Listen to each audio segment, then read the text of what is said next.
So, for those of you that did hear Alice talk, she's a much better speaker than I am. I'm not going to tell you a lot of things about Excel because I think there's a lot of other great information that these three panelists are going to share with us. So Maury kind of teed it up right. It's like, how many people think utilities are innovative? It's how many people think that's an oxymoron? No. All right, good. I remember when I got out of school and I went to work for a utility. Job market was hot. I was an engineer, and my dad was so disappointed that I went to work instead of going to an oil and gas company or a manufacturing company or something else, that I had gone to work for a utility. In the last 10 years, I proved him wrong, and I think he appreciates now how much we help things change. And the other way I like to think about this, I would say these sessions have been unbelievable, and I've learned a lot. It's been very interesting, but I think probably somewhere between 50 and 75% of the technologies, the ideas, the changes that we need to make to transition the energy system are going to happen in one way or another through these people that touch all the energy customers, right? Whether it's commercial arrangements, whether it's changing our system, our supply, and so on. So, frankly, all the good ideas put a tremendous amount of pressure on us, but also these other entities are all our partners to change the energy system. So this is going to be a fantastic panel. I think you have the bio, so I'm not going to read everyone's biography, but I will tell you this. There's a lot of diversity here. We have Jerry Moriza, who's with United Power. United Power is an electric cooperative here in Colorado, and they get their power supply, or most of it, from a generation and transmission co-op. Sharon Tompkins is a vice president with Southern California Gas, and that's part of Sempra. And I think our timing is really good because there's a lot happening right now for your company. And I think that she will shed a tremendous amount of light on natural gas, power to gas, on decarbonizing the natural gas system and how it fits into the big picture longer term.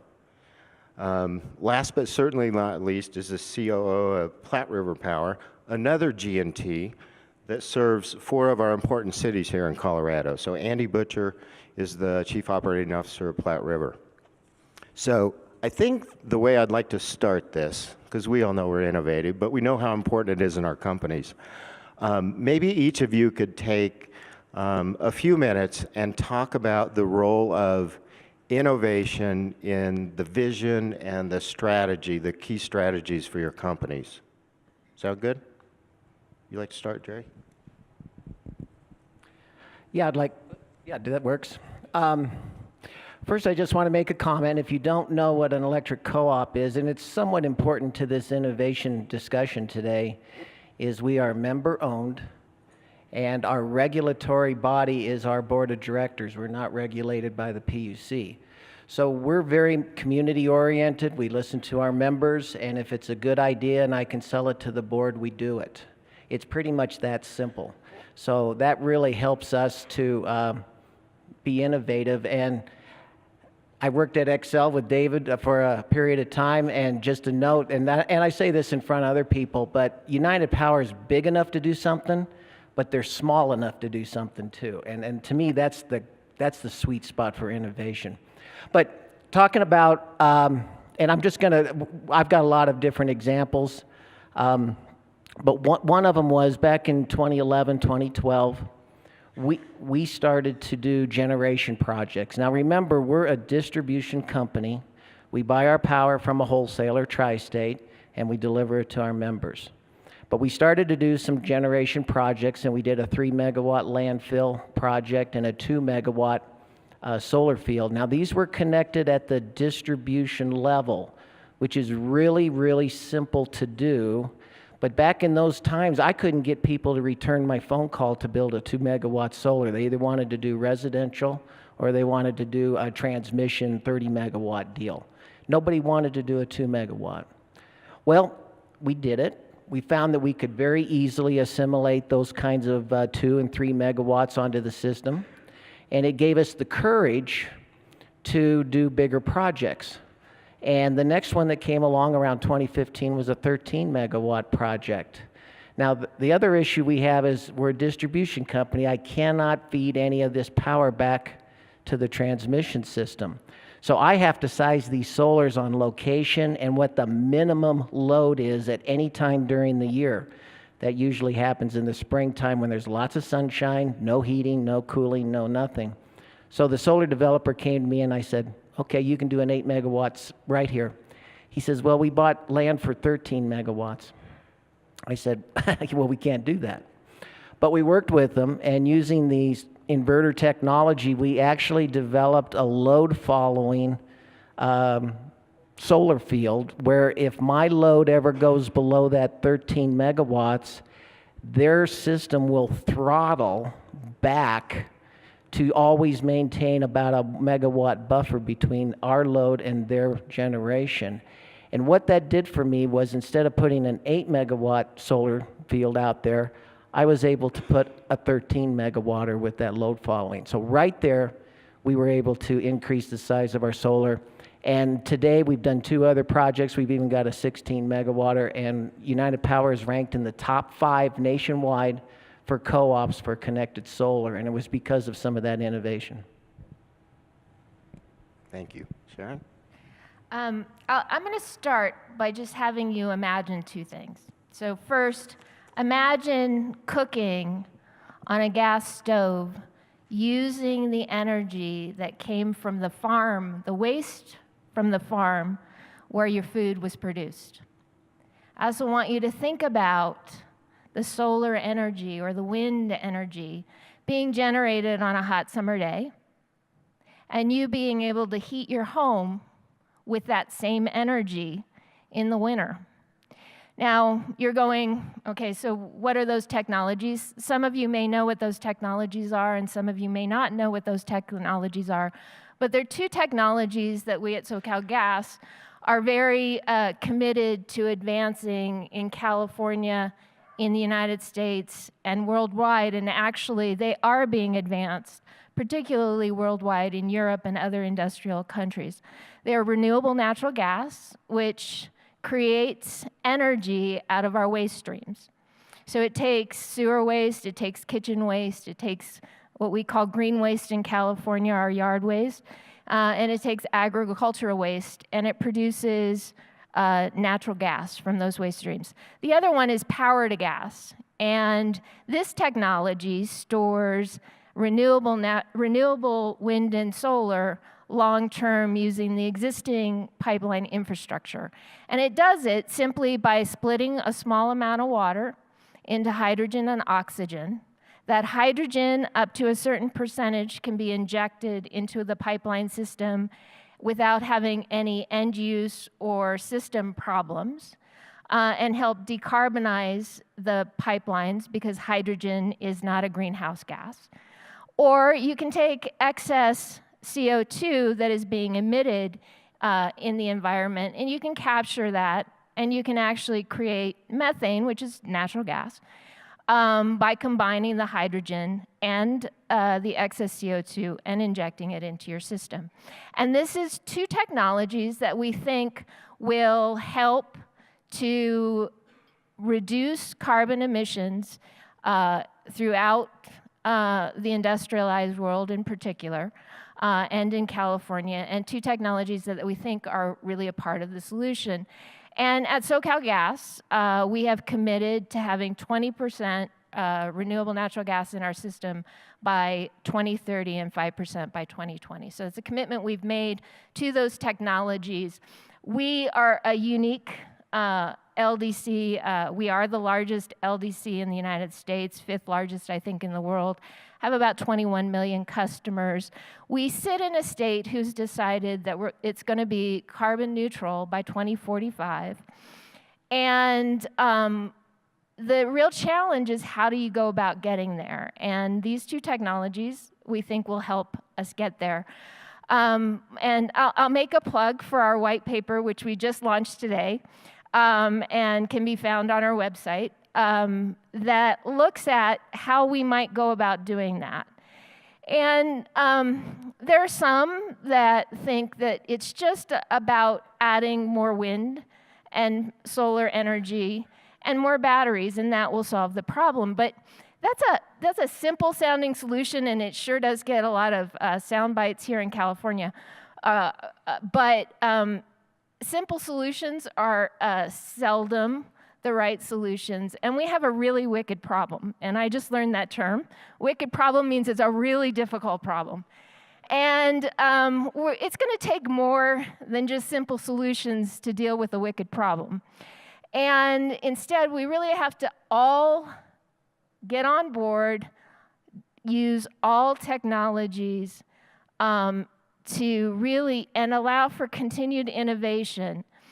And in our white paper, we sort of look at it by answering three fundamental questions. The first question is, how do you store the wind and solar? Batteries are a part of that, but more importantly, we have to find that long-term solution, and power to gas is one way to do that. The second question, and this one often gets forgotten about, how do we keep energy prices affordable? Because it's an input, it's not an output. Energy is what we use to be comfortable. Energy is what we use to power our jobs, our businesses, our vehicles. So if we can't afford that energy, we have failed in developing an energy structure for the future. The third question, and this one I think is what really makes it a wicked problem, which is, how do you go about getting consumers to adopt it? We can't forget about human behavior. And I'm going to tell you a brief story, and then I will pass it along, about a trip that I took to France in December. Now, I got to see some really cool technologies in France, using and advancing hydrogen, using and advancing power to gas and renewable natural gas. But I also happened to be there and moving hotels from the Opera District to right outside of the Champs-Élysées on a Saturday when they were having a Yellow Vest protest. And not surprisingly, no taxis would take me there, but I took the subway, and I'm walking up with my suitcase, and there's this waves of Yellow Vest protesters walking down the street. And a gentleman stops me, and he says, "You're going the wrong way." Now, fortunately, my French is just good enough to indicate that I know that, but that my hotel is up the street. Now, this gentleman and his 4 friends made sure that I got to the hotel. And he was in the conversation with me as we were walking up the street, said, you know, you've maybe heard some fake news about the yellow protesters, but let me tell you what this is about. It's about the end of the month. Macron is worried about the end of the world. We're worried about the end of the month. Now, I don't want to simplify the Yellow Vest protest too much, but what it is about, in part, is the affordability of energy and an extra tax that was being put on the transportation sector. And like Los Angeles or many parts, I think even probably here in Denver, we move farther and farther away to buy a home or live somewhere where it's affordable. And our work is farther and farther away. So we need to get to where we're going. And if we're going to worry about the end of the world, we have to make sure that people can afford to pay their bills at the end of the month. And so I think those human adaptability and making sure that humans get on board with what we're trying to do and we just don't have a paper solution is important. And I think also affordability of our energy structure is important.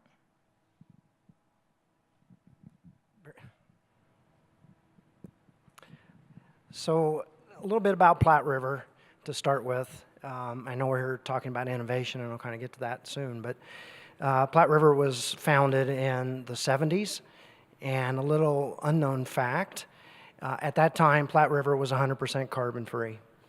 How did we do that in the 70s? Simply because our entire supply was handled through hydro contracts with WAPA. In the 70s, Colorado was much different. Most people didn't have air conditioning. Loads were different, but we've seen a change very quickly. And Platte River being a generation and transmission organization, supplying load to our 4 owner communities in northern Colorado, Fort Collins, Loveland, Longmont, and Estes Park, seen this change and supply changed. And so we went from 100% renewable organization in the 70s to a very heavily laden coal providing organization. That happened through the 80s and 90s. And so we transferred from 100% carbon-free to 20% carbon-free. And all the other supply was either driven by mostly coal and some gas. And so that's not very innovative. That was the technology that was available in the day. It was the most economic and created an opportunity for very low-cost power to our owners. So what's changed? Platte River steps back now and today, and we look at the changing world. And what we see today, if you turn the clock back just a short period of time, when we were 20% carbon-free with our hydro position, we've made major strides to change that. And we've done that in ways, in technologies that are right for us at this time, and that is wind and solar. And I'm happy to say, and I'm sure most people have seen this, is that we're getting ready to add an additional 150 megawatts of wind in just north of us. We've also added significant amounts of solar, and we're going to add an additional 20. But what that does for us, and a little bit of perspective to understand the effect, our peak load is 700, and we're getting ready to add significant amounts of renewables to that number. We're expecting by the end of next year to have that carbon position down to about 50%. That's a significant change. And there's a lot of innovation that's going to be needed in how we manage that system moving forward. But on top of that, we kind of step back and, working with our owners, their stakeholders, customers, we said, what can we do different? And we have a new policy, and it is available on our website. And it says, and I will just summarize it to say that we have a desire to be 100% carbon-free. And that is important to us. But we see, and I heard I'm going to use the wicked problem. There's wicked problems out there in doing that. We think we can make it to that 50, but how do we move forward? And in our policy, we state 9 things that really innovation has to help us with in order for us to make that. And of course, we're going to do everything we can, but as a community, as a regional utility, as regional utilities, we're going to need a lot of help in doing that. And it is our goal to reach that level. And we're going to do everything we can, and we're going to use innovation in many ways to try to reach the goal to be 100% carbon-free. One thing our policy says clearly, and I'm going to tie it to what I just heard, the first thing it says is that we desire to be 100% carbon-free, but in doing that, there's 2 other things that we can't jeopardize, and one is cost. We need to make sure that people can pay their bills, and that is important to us. And the other is reliability. We don't want to make a move that causes our system to not be reliable. So that's kind of where Platte River is today. And I will say that there is a complete buy-in amongst our senior leadership, our owners, and our community to do that. And we're going to do everything we can. And innovation is the way to do it. Thank you. So, Andy, you and Sharon both talked about the importance of reliability and particularly cost. That's an underlying element of the Planet XL, too. To get to 80%, we have to do it in a way that is affordable and we maintain reliability. But you have very lofty goals, right? And you've had some help setting those from the state, but bottom line is very aggressive goals. What % of that do you think you have planned versus what needs to be solved with new technology and things that are not commercial today? So I'll start. We know we can get to 20% renewable natural gas by 2030. Otherwise, we wouldn't have made the commitment. The one thing I like about working for SoCalGas is when it makes a commitment, it sticks by that commitment, and if it has a pathway to do that. Carbon neutrality is a bigger issue, and getting to it to 2045 isn't going to be easy, and I don't think really there's a clear path to get there. which is why, you know, our goal is looking at 2030 and leveraging our waste streams to do that. But we're going to continue to innovate with the other technologies I've talked about. But in the white paper I mentioned, one of the things that we said that's going to be critical is allowing for innovation. I think it would be foolish for us sitting here today in 2019 to say that we know all of the innovations that will exist or that are in development, and that those aren't going to help us solve the problem. So I think fundamentally, we believe that you need to allow for continued innovation. There are some nascent technologies like carbon capture and utilization that may be part of the solution, but it's a nascent technology, much more nascent than power to gas or renewable natural gas. So I think that is important. And then I think the other thing is really thinking about the world from a sustainability perspective. I'll just use a quote from Bill Gates. If cows were a nation, they would be in the top 5 emitters of the world. So how do we leverage that poop to make power? And renewable natural gas is a part of that. But I would say being innovative and not wasteful, and that's where, you know, making sure that we are capturing that solar and wind and not wasting it. Even in California today, we have a lot of solar and wind on our system, but we are actually subsidizing other states because we can't use and store it all. And that's just going to grow as we add more renewables in California and both across the country and the world. Hi, I stated earlier that by the end of next year, we will probably be about a 50% carbon-free portfolio. And that doesn't come easy. In order to make that in itself, we have to make some changes. And one thing that we have to do is we have to find ways for our current carbon-emitting units to be a little more efficient and able to not be so base-loaded. And so we're taking generating units that in the past, you just run at full load and you produce energy. Well, we got to find a way to make them not do that. We have to make them to where, one, they follow how much wind we have or how much solar we have. And that means they have to be able to move off of base load.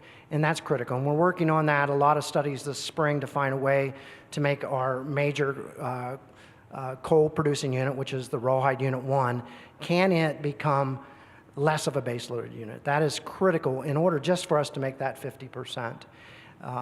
How do we move past 50%? Because that's significant.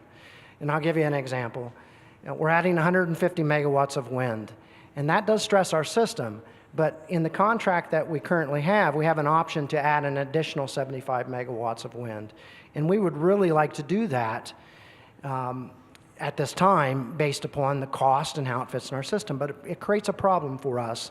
And I would say a wicked problem, but I'll leave that for judgment. Of the 75 megawatts of wind that we would add in this opportunity, 80% of that energy would not be able to serve our load at the time it is generated. And so what does that mean? That means that we would physically have to sell that energy to the regional market in order to take it. And that's because a lot of the wind is generated at night, and at that time our load is lower than the amount of wind we have. And so that's a problem.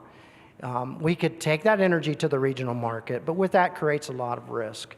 And so we're still trying to find a way to make that happen. And in our policy to go to 100%, the very first caveat clearly states, and I know this is tough and we've had failures in this area, is we need a more robust regional market to help us in these areas. We need to have an ability for utilities around us and for us to share when we have energy over our load, be able to have a market that helps us drive that. And that hasn't been easy. So if we have to depend on making sales of the renewables, we're going to need some help. And that's a pretty critical statement right at the beginning for us to move past that 50%. On top of that, the other way to solve it is with battery technology. How can we store? And I wouldn't even say that's only battery technology. There's other types of storage. But we need to have some developments in storage technology, and that's our second caveat. We need to see some improvement in those areas. And I will say that we don't expect that to just happen on its own. We're doing something similar in ourselves right now, where we signed an agreement to add 20 megawatts of solar, but in that process, we're also going to add a 2 megawatt battery at the same time. And that purely is so that we can start to learn that technology, because again, it's another answer. So what I would say is we can make the 50. It's going to be a struggle, but in order for us to move forward, there's some issues that have to be resolved in order for us to move past that 50%. Thanks. So Jerry, you were pretty early in the battery process. Can you tell us about your experience and where you've come with storage? Yeah, we're very proud of the fact that United Power just turned on about 4 months ago a 4 megawatt, 4-hour battery. It's a Tesla lithium ion. Actually, we turned on 2 projects. We also have a half a megawatt 4-hour battery at our headquarters building too.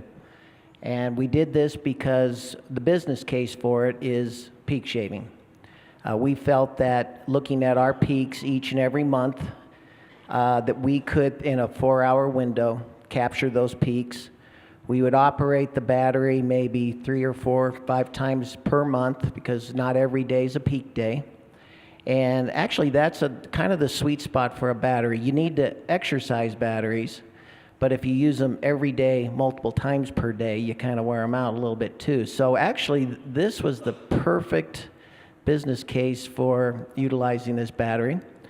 We, as a board, again, I didn't have a lot of PUCs to go through. I presented a business case to our board of directors, and they said, yeah, let's give it a go. And what we wanted to do, again, the business case is for peak shaving, but we wanted to learn from it. We have feeder lines that are got all subdivisions with all solar on them, and those feeder lines look like a 3 megawatt generator coming to the substation during the day and a 4 megawatt load going out. So we acknowledge that there's other uses for this battery, but this initial one is for that case. And so we went ahead and did that. And if I could, we're talking about innovation. I'm going to pat myself on the back again. I'm the chief bragging officer for the company. But I'm also going to give Governor Ritter a little bit. Back in 2008, we came up with an idea that's now called community solar. When we came up with the idea, now this is a 10 kW 48 panel ground mounted system in 2008. It's not a solar farm. We called it a solar garden. Some people called it a solar flower pot. And that was the original. But it wasn't about size at that point. It was about concept. And we applied to the Governor's Energy Office for a grant to explore this possibility. We built it in early 2009. And our model is a grow as you go. So the idea was we'd put this little tiny solar system out there. When we sold it out, we'd have enough money to build the next module. And when we sold that out, we'd build the next module. And by 2010, our state government legislated community solar for the IOUs. Clean Energy Collective came in with another model for community solar. So done with that. But now the innovation is, we would like to take this battery and create a community battery concept to it. And what that means, it's the same as community solar, except, and this is the magic, it attacks a component on your bill that the solar will never be able to handle, the capacity. Most of our commercial and industrial customers are on a demand and energy rate. The solar offsets the energy, but it really doesn't do much for the capacity. So what we'd like to do is allow commercial and industrial people to buy into this battery. Let's say they bought 200 kW worth of the battery, and then as a line item on their future bills, they would get 200 kW off of their peak capacity. And the magic here is what makes it special is, if you think of a Walmart that's got a pretty flat load profile, maybe 10, 16 hours long, and it's every day, that is a really tough peak to manage. My peaks are very easy to manage, 3 to 5 days for 4 hours a day per month. But I'm taking my peak shaving, generating the revenue, and giving it to the person that is buying into that battery. And so we think this could be another kind of special program that commercial and industrial people would be interested in looking at to offset their capacity component on their bill. We've already touched base with the town of Erie, some dairies. Vestas is interested, and if we get this launched, I think that's a very unique program that would really, really help our commercial and industrial customers. So I want to take this storage question one step further. This is a surprise question. We didn't talk about this. I know Xcel in Colorado just contracted for 275 megawatts of batteries. Pardon me. When we go beyond that, the value of that storage starts to diminish because we've kind of clipped the peak. It takes more and more hours of storage to keep getting the benefit. I think numerous times in other sessions there's been discussion about replacing current energy supply with new energy like the Guzman model. You talked about the importance of regional market. We think, I don't know if it's 5 or 10 years from now, but we get to the point where as a system, we can't just push these things around. We're at a point where we need to find a way to store energy, to store carbon-free energy. And Alice Jackson mentioned pump storage. There's maybe some of that can be developed. But how do the gas system, I'm going to ask you, Sharon, how do you think the gas system and its storage capability fit with the electric system in the future? Do you have a picture about that? Yeah, actually I do. I'm going to start with a facility that I saw in Germany when I was in France in December. It's an Audi facility. It's located in northern Germany. It's an older power-to-gas facility. It was operational, I think, in the 2000 time period. So the electrolyzers are an older technology. But if I think about an energy system of the future, and I think about an energy system where we're maximizing our outputs and minimizing our waste, this facility comes to mind. Germany, for those who may not be familiar with it, decided to invest heavily in renewable power. At the same time, it was divesting in nuclear power. And it ended up creating a system where it needed more coal, is actually what it was using, to create a reliable system. And so it was one of the earlier innovators in the power-to-gas technology. It is probably the most advanced in that area. So this facility was purposefully located right next to a biomethane facility that takes waste and generates renewable natural gas from it. That gets injected into the system. But there is some CO2 that's produced as a result of the biomethane process. The Audi facility takes the CO2 from the methane facility. It then takes it over to the electrolyzer plant. It takes excess wind, and it actually just uses excess wind to create the energy needed to split the water to create hydrogen and oxygen. Some of that oxygen gets shipped off for industrial uses, but some of that hydrogen takes the CO2 from the methane, the biomethane facility, and it actually combines that and it injects it into the gas system there. But this, in my mind, is really where the cool part comes in. And if you know my background, I'm an English major, but I am a science nerd. So the really cool part is the the electrolyzer process creates heat. And that heated waste is, instead of just being dispensed, is actually then shipped over in a water system and is actually then used in the biomethane facility, which needs heat in its process. And so it's really looking at a very circular system that is taking all of the inputs. So it's not wasting that excess wind and solar. It was wind in that particular area. It's not wasting the CO2. It is not wasting the animal scraps that would be otherwise be disposed of. And it's really creating a very circular system. And I think that's the way we want to start thinking about how we develop an energy system that is workable. There are probably additional technologies out there that will also help, but in my mind, that's what we should be thinking about. Thank you. And with your help, we have to do this affordably. Absolutely, absolutely.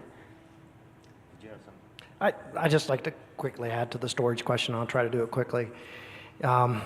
Just a little bit about myself. I started in this industry as a power system operator, sitting on a real-time desk, managing load and generation. And the equation to me is simple. As more and more renewables is added to the system, we have more generation than we have load at times. And so how is that solved? The way you don't want to solve it is by curtailing the renewables, because that doesn't help us in reducing our carbon. So what can we do? And to me, it's storage. And so how can storage be done? And I don't just see this as lithium-ion battery storage. You mentioned pump storage, and there's other types of storage, and I think those are important. I think it's a process of storage across many things. And one I mentioned again is a regional market, because at times, one utility may be in excess while another is not. And the old school utility that we have now is a bilateral market, does not make that work well. And so a regional market to where we can share in these is one part of the solution. It does not solve the entire equation. The entire gamut of battery storage does. But I'll add one more piece of storage that doesn't always get treated as storage, and that is customers. How can we change the way we serve load? Today, we create generation to serve load. Can we make load to serve generation? And what I'm saying is, can we move load? Can we have customers that are more directly a part of what their supply is? Because there is ways, be it hard and cultural, to where load can change to take what they need at times when there is more renewables. We have a lot of work to do, but we say this very clearly in most of our board meetings. We're never going to be able to reach these goals if it is not an overall systems approach. And I mean that by customers, utilities, be it distribution utilities, be it G&T such as ourselves, and regional. And I think it's important that all of them are working together to meet that, because not one will serve it. Thanks, Andy. Okay, I think we'd like to open it up and take your questions.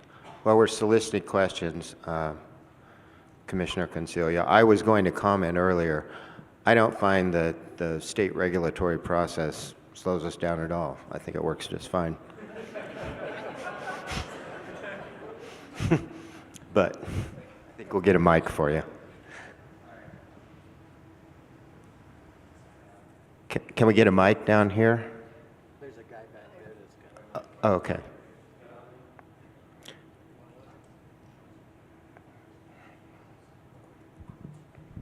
There we go. Is that better? Yep. Okay. So my question is a little bit non-science related, but it's more on the business side of it. In all of this, whether it's building new facilities, what do you guys think about from an acquisition standpoint, whether that's acquiring new technologies, acquiring additional wind farms? How do you guys view more of the business side of it, and how you guys would basically buy innovation? I might start. So we're a distribution company, and we deliver gas. But we believe that our commitment to 20% renewable natural gas in our system will help to innovate the market in California and nationally to create more waste to power. And we have a unique state in many respects. But one of the things is that, we're the largest milk producer and we are a significant agricultural state. And we are also the most populous state. So when it comes to waste resources, they exist in the state, but it's really developing them and getting the development and the innovation. And we're hoping that our commitment to introducing that into our system will help to do that. We also are a pretty innovative technology forward utility on the gas side of things. And so we continue to invest in and understand the different technologies. There's a lot going on in Asia, particularly on the fuel cell. And is that a way, an additional technology to produce? So we're trying to put our heads up and not just be California-centric and really think about it more broadly. And I think that will help develop the markets that we need for the innovation and increased technology. Platte River is a not-for-profit organization. Our goal is to provide cost-effective power to our customers. And in our recent acquisitions of additional wind and solar, it's very critical for us to maintain the cost that we have today. And we've been successful so far. I'm not sure that equation works as we continually add more wind and solar. That's yet to be determined.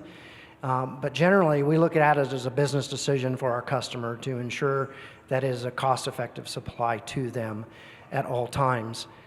We realize that as the future moves forward, without innovation, that's going to get harder. So that's why it's critical to find ways to make this more affordable to our customer. And we're not going to add something that is going to make a significant burden to our customers. I'll add a response because we may be uniquely situated. So we operate 4 utilities. We built wind and little solar, but we built wind in 3 of them in all 3 regions. We do a lot. We acquire the resources a lot of different ways. First off, everybody knows it's important to get the right mix of wind, solar, plan it with the transmission, plan retirements of existing generation, don't get too long, get it all at low cost, keep it affordable. So those are the basics. But we have a strong interest in investing in a large portion, or at least a significant portion of the new resources, especially where we're retiring existing plants to help grow the company. Okay? Question, Commissioner? Thank you. Okay, and I don't think Public Service has anything in front of us right now, so David's not just pandering to me as a commissioner. And I know, Andy, you don't have anything in front of us because we don't regulate you, but as you know, I'm very interested in regional markets and did all the CIMs over the last several years. How much transmission do you think needs to be built to make a regional market effective? Miles, dollar amount, and who's going to pay for it? Is that going to make your market effective or not? I think that's an excellent question. One thing that regional markets really are about is transmission. And effectively, you need enough transmission so, one, you can have an effective system that helps remove congestion. Most markets are designed to look at additions of transmission when congestion occurs. What I've seen regionally is that a market can start pretty much without addition, at least in the initial phase. But as markets grow, sometimes you do see that change. What I've seen as we worked through the Mountain West Initiative was very clearly that, at least in an infancy stage, a market, at least here in the Rockies, could be created with the existing transmission. I'm not sure that would be a long-term statement, because I think as markets grow, as new resources come on, because the other thing a market may do is create more opportunities to bring wind and solar to that market.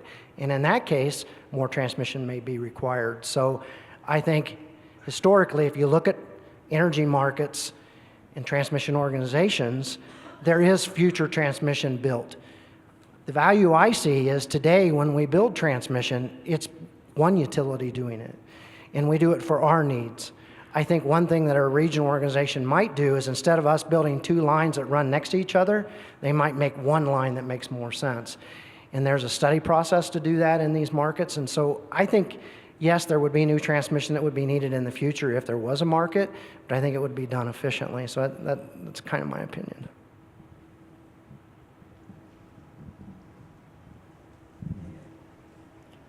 question back here. Sorry. Go ahead. Yeah, sorry, this is Madhav Acharya with ARPA-E. Just wanted to thank you again for your comments and make the observation that at ARPA-E, we're really funding the front end of the innovation pipeline. And if I look at the utility sector, we've probably put in about $500 million worth of funding over the past 10 years into both energy storage and the grid. So my question to you, when you think about the long-term transition that's coming, how best would you see yourselves interacting with an agency like ARPA-E, and how do we get some of these early stage ideas in front of folks like yourselves so that you can make the best decisions for the long term? Well, you can do that by asking questions at conferences like this. That makes us aware of some of this. You know, at least at United Power, we try to make a business case. And this battery storage, it's very simple. We didn't do an RFP. We sat down as a group. We figured out what we wanted out of the battery, what we were willing to pay, and we would call people and say, can you do it? The answer is either yes or no. And we got a lot of no's, so we didn't do it. We got a yes.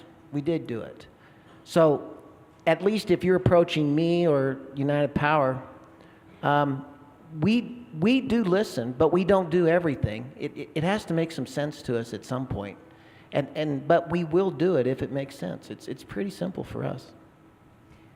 Just for the gas company, we look at and actually have budgeted funds for research, development, and demonstration, and we're active in the development of technologies, work closely with regulated agencies as well as like the Gas Technology Institute and other federal agencies as well, to innovate on the gas side, both at the end use all the way up to the broader market type development. So that's actually a part of our funding, a part of our DNA, and so you know, we look for those projects that can really advance the gas industry.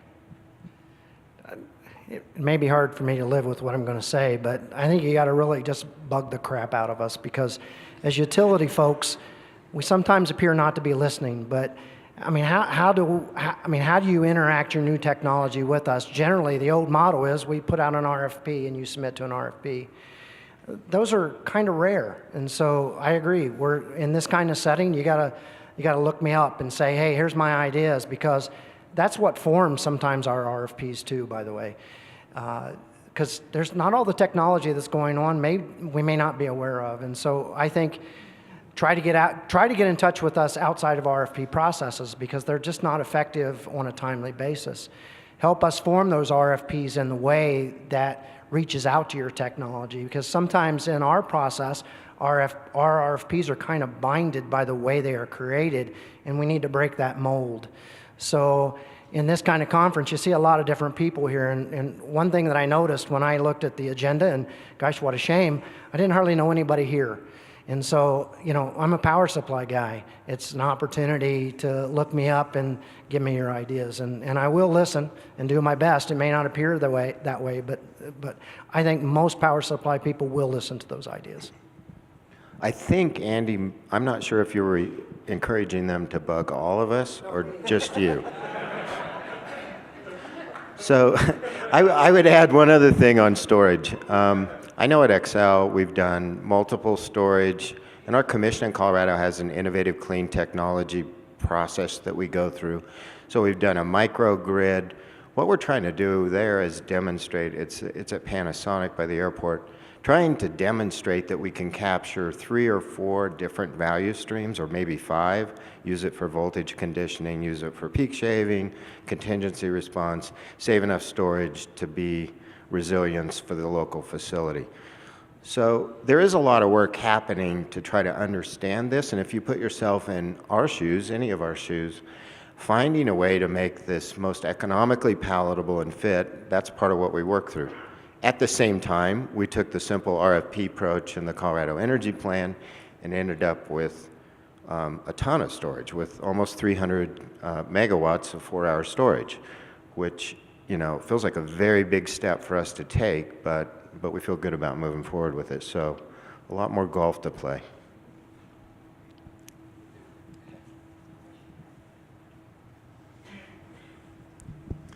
Hi, Jim Hooton from Citizens Climate Lobby. There's been a lot of conversation at the federal level about the Green New Deal, of course, but there's a bipartisan bill that's actually already introduced at the federal level to accelerate innovation by imposing a carbon fee and dividend proposal. And so I just wondered what the utility industry's thoughts are on that, on a carbon fee, that the money would be returned on a per capita basis back to the citizens. Do any of you want to speak? In California, we have a cap and trade program that is pretty much California. So under that, we increasingly are moving away from free credits and moving toward having to pay for those carbon credits on the gas side and on the electricity side. But that is just, you know, a California market. There's a market in the Northeast on the electric sector. So, you know, if you're gonna create a level playing field, you know, doing something on a national level, you know, may make more sense. But you have to get the policies right.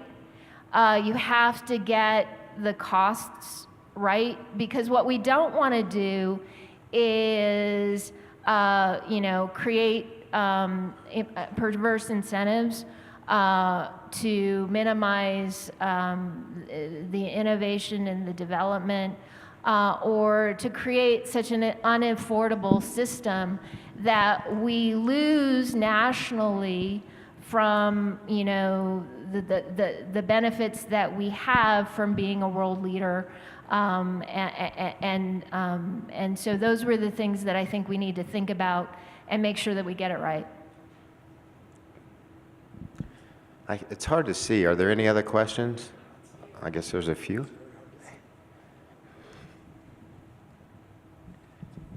Yeah, Howard Brands from CU's Renewable and Sustainable Energy Institute.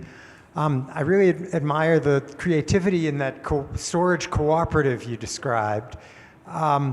It's just for commercial entities. My question sort of in two parts. Can that be replicated for residential under the current structure? And wouldn't time of implementation of time of day pricing, I mean, where are you electrical utility gentlemen on time of day pricing, how that's implemented, and wouldn't that incentivize storage companies to come in and build some resource for you, you know? Well, as we know, fundamentally, even community solar is a financial transaction. So although I'm claiming the capacity components, and that's how we generate the revenue stream, really anybody can buy into it. It's just that the commercial and industrial customer appreciates it more because they've been paying that portion of their bill for a long time. They understand the concept and they understand the value of what we're trying to do with this battery by layering this program on top. If it's a residential, I'd direct them to community solar. That's a more understandable thing for them. That's the way I look at it. Time of day? Is that coming? We're planning, yeah, Xcel's planning to do it when we go to AMI metering. Well, that might be a point I want to bring up about technology here. I believe one of the big technologies is the AMI smart metering that's coming. United Power has a 100% deployment of smart meters now. We're not the first to do it. But last year, we actually allowed our members to interact with that meter on the internet. So they get a snapshot of every day, 15 minutes, their usage. And boy, I'll tell you, from their point of view and our point of view, there was a lady called up about a high bill complaint. And it took us about 5 minutes to look at the 15-minute data and realize that her solar had crapped out about halfway through the month, and she didn't know it. And I could tell her the day and the time that it occurred because I had that kind of data. Now, the second thing I'm going to layer in here, and probably more controversial, is that we feel that with these new AMI meters, we now have a demand component on every single one of our customers that we didn't have before. And so starting this year, United Power has layered every customer has a demand component. We feel that that's a fairer way to collect costs based upon how customers are hitting the system. Now, we've done it with a very light touch, quick numbers. Our wholesale capacity is about $20 a kW. Our commercial capacity is about $17 a kW. We inserted the mechanism at $1 per kW for residential. So the mechanism has been inserted, and it's the will of taking the technology, because we now have the demand component, and the will to do something with it. To your question, we have 4 owner communities. City of Fort Collins currently has begun to provide a time of use rate. So that's currently in their rate structure. But ultimately, I really think the concept there is how do you get customers to move load to times to where it is more efficient? And to me, that's the battery question. How do we get people to use electricity when there's more renewables? And so it's part of the equation. And I think as Fort Collins moves down with their new rate structure, we have a lot of research to do to see how that works, but it's the right concept. If we're all using electricity and we create a peak, that's not when wind generally is highly loaded. So there's a lot of work there, and I'm proud to say Fort Collins is trying to be an innovator in that area. We're down to one last question, I think. Thanks for your patience. Yeah, given some of this innovation by electric cooperatives in generation, I wonder how Excel particularly would react to community choice aggregation, where stockholder monopolies would be limited to transmission and distribution and get out of generation. We're not in favor of community choice aggregation. It creates a cost shift, or basically strands costs for the shareholder. We think we can accomplish the same things. We have community partnerships with Breckenridge, Denver, Nederland. I could go on with formal partnerships where we're helping them meet their goals. Renewable Connect, we have a suite of renewable programs that customers can choose from. And we want to expand all those. So thank you, though. With that, I would like you to recognize the panel. I think it's been a really interesting discussion.